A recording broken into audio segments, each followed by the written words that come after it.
بسم اللہ الرحمن الرحیم۔ السلام علیکم۔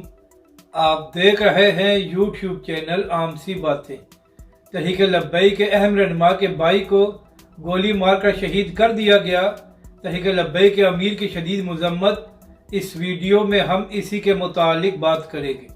ناظرین کرام، چند روز قبل ایک خبر سامنے آئی تھی کہ کراچی میں اہل سنت کی ایک مسجد پر قبضہ مافیا نے حملہ کیا ہے اور وہاں پر قبضہ کرنے کی کوشش کی گئی ہے۔ اس کے بعد تحریک لبیک کے کارکن موقع پر پہنچ گئے اور جیسے ہی تحریک لبیک کے کارکن وہاں پر پہنچے تو قبضہ مافیا بھاگ گیا۔ اس کے بعد ناظرین کرام، صوفی عبدالقیوم صاحب جن کا مسجد سے تعلق تھا، انہوں نے پولیس سے شکایت کی کہ مجھے دھمکیاں دی جا رہی ہیں اور میری جان کو خطرہ ہے۔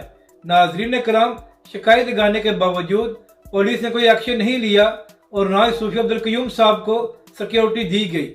تو اسی حوالے سے آج ایک بری خبر سامنے آئی ہے کہ آج فجر کی نماز کے بعد صوفی عبدالقیوم صاحب کو گولی مار کر شہید کر دیا گیا ہے، جس کے بعد تحریک لبیک پاکستان سمیت تمام اہل سنت کی تنظیمات نے اس کی شدید مذمت کی ہے اور حکومت سے مطالبہ کیا ہے کہ قاتلوں کو گرفتار کیا جائے۔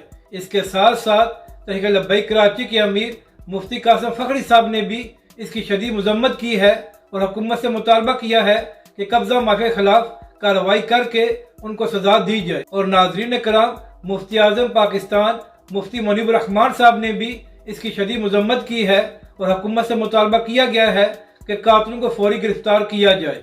اپنی رائے کا ضرور اظہار کریں کہ آپ کو یہ ویڈیو کیسی لگی اور ہمارے اس چینل کو بھی سبسکرائب کریں۔